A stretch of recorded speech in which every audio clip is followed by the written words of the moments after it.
नहीं, मंडी का मुकाबला तो रोचक है और हमारी ओर से मुद्दों के ऊपर लगातार पहले दिन से आखिरी दिन तक बातें हो रही है। चाहे वो विकास हमारा मेडिकल कॉलेजेस से संबंधित है, टनल्स के निर्माण की मैंने बात करी है। रोहतांग टनल है, जलोरी जोड़ टनल है, आपका बूबू जोड़ टनल निर्माण है, और भी ऐसे जो मुद्दे हैं जो मेडिकल कॉलेज कुल्लू में देने की बात है, आपके ब्यास नदी के चैनलाइजेशन की बात है।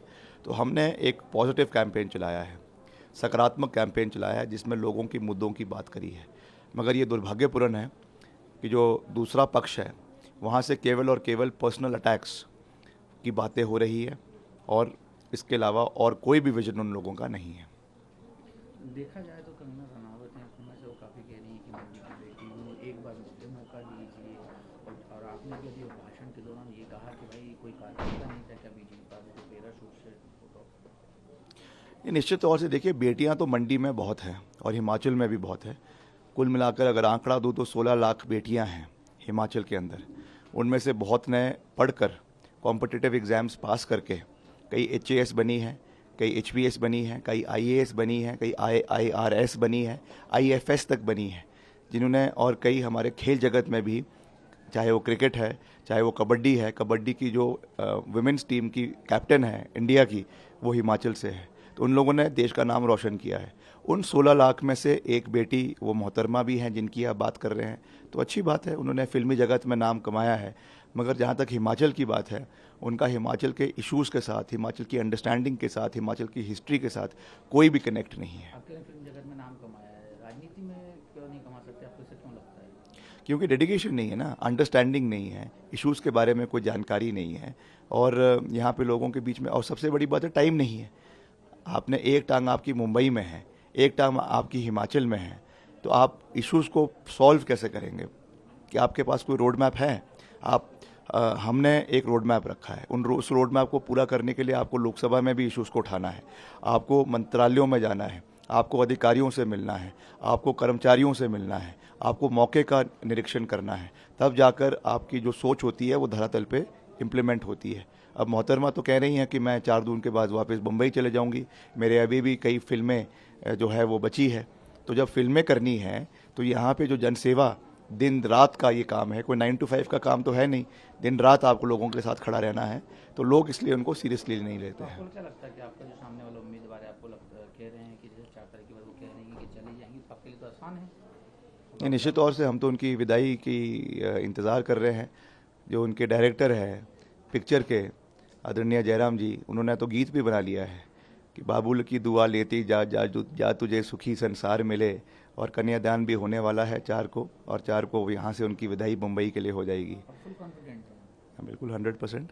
आप किन मुद्दों को लेकर जा रहे हैं जनता के बीच में, और आपको लग रहा है स्मार्ट कि सिटी, ब्यास नदी का चैनलाइजेशन, आपके कुल्लू में मेडिकल कॉलेज का निर्माण, आपके बूबू टनल का निर्माण, आपके होली उतराला सड़क का निर्माण, आपके जलोरी जो टनल का निर्माण, और भी ऐसे बहुत से कार्य हैं, मगर प्राथमिकता पे ये 5 कार्य है। और एक और है गौ संरक्षण।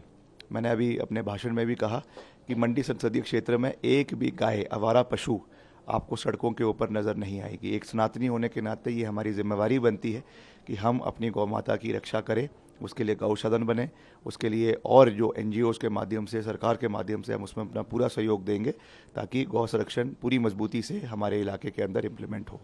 पीडब्ल्यूडी डिपार्टमेंट, अभी मंत्री हैं तो पीडब्ल्यूडी डिपार्टमेंट आपके पास है, नड्डा जी कल आए थे और मंडी क्षेत्र में ही, हिमाचल में कहीं सभा कर रहे थे, उन्होंने कहा था कई जगह की सड़कों के उन्होंने नाम गिनाए थे, कहा था कि सड़कें यहाँ बहुत बेहद खराब हैं।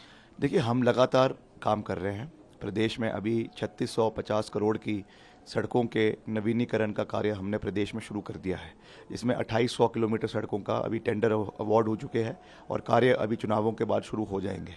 मगर निश्चित तौर से अभी तो हमको 15 महीने हुए हैं, 5 साल उनकी सरकार रही पीछे, उस टाइम क्या वो सो रहे थे? उनको भी तो देखना चाहिए था कि क्या कार्य करने हैं, क्या नहीं करने हैं।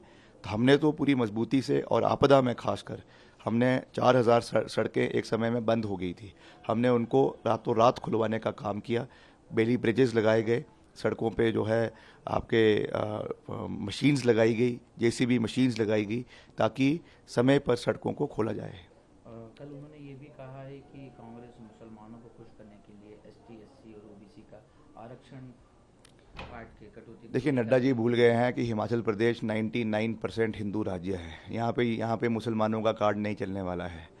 यहाँ पे केवल और केवल देव संस्कृति है, यहाँ पे देव नीति है, और हम उस देव नीति का झंडा लेकर पहले से ही बहुत आगे निकल चुके हैं। हम राम मंदिर का आशीर्वाद लेकर आए हैं। हम जो है प्राण प्रतिष्ठा में निमंत्रण पर वहाँ पर गए, प्रभु राम से आशीर्वाद लिया, और प्रभु राम ने विजयी का आशीर्वाद हमको दे दिया है। आपकी पार्टी ने लेकिन मना कर दिया था, निमंत्रण ठुकरा दिया था। आपको लगता है कि नहीं, ठुकराया नहीं था। उन्होंने ये कहा था कि जो अपने व्यक्तिगत इच्छा से जाना चाहता है वो जा सकता है, शामिल ना और मैं अपने व्यक्तिगत इच्छा से वहाँ पे गया। आप गए, अच्छी बात है, निमंत्रण था आपको, आपके परिवार को निमंत्रण था, आप गए, लेकिन पार्टी का इस तरीके से निमंत्रण को ठुकरा देना, यह भी ना जाने का वो नहीं, उनकी मर्जी है कि तो आपको लगता नहीं कि ये गलत है? उनकी मर्जी है, व्यक्तिगत तौर पे क्या उनकी मर्जी है कब जाना है कब नहीं जाना है। वो कोई राजनीतिक कार्यक्रम तो है नहीं। जब जाना चाहता है जो व्यक्ति तब वो जा सकता है। कल योगी जी भी आ रहे हैं, स्वागत है उनका। वो भी जिन विषयों को लेकर बोलते हैं उसको लेकर आप किस तरीके से देखेंगे? देखिए, यहाँ पे तो वो चीज़ें चलने वाली है नहीं, क्योंकि वो फिर से आकर यहाँ पे वही गुणगान करेंगे और राम मंदिर की बात करेंगे। तो राम मंदिर का तो हम आशीर्वाद लेके आए हैं, तो वो मुद्दा तो उनका चलने वाला ही नहीं है, वो तो वैसे ही ज़ीरो हो गया। बाकी और मुद्दे पे बोलते रहे, अच्छी बात है। तो ये कह रहे हैं ना कि जो राम भक्त हैं वही दिल्ली पे राज करेंगे। हाँ, तो हम सबसे बड़ा राम भक्त तो विक्रमादित्य है, तो फिर तो हम तो राज करेंगे ही करेंगे। लेकिन वो आपकी पार्टी को टारगेट कर रहे हैं जिन्होंने निमंत्रण ठुकराया। नहीं, तो हम जीत रहे हैं, और निश्चित तौर से जीत रहे हैं, और राम भक्त हैं, तो इससे ज़्यादा मुझे उसमें और कुछ कहने की आवश्यकता नहीं है। Thank you.